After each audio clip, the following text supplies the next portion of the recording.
আসসালামু আলাইকুম এভরিওয়ান, আশা করি আপনারা সবাই ভালো আছেন।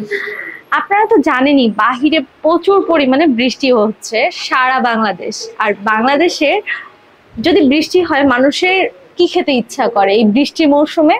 আমার তো খুবই ইচ্ছা করে যে বৃষ্টির দিনে গরম গরম খিচুড়ি হবে, তার সঙ্গে বেগুন ভাজা হবে, আর তার সঙ্গে যদি ইলিশ মাছ হয় পুরো জমে যায়।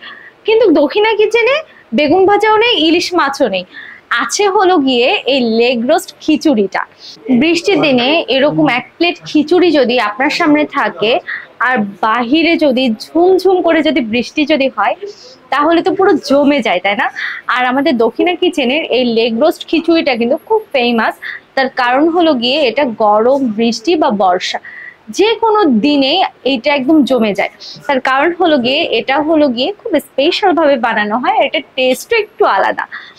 আমার কাছে মনে হয় যে দক্ষিণা কিচেনের যদি বলা যায় যে ফার্স্ট কোনটা আমার কাছে ভালো লাগে, তাহলে আমি তাকে বলবো যে বিহারি মটকা মাটন, আর সেকেন্ড বলবো এই লেগ রোস্ট খিচুড়ি।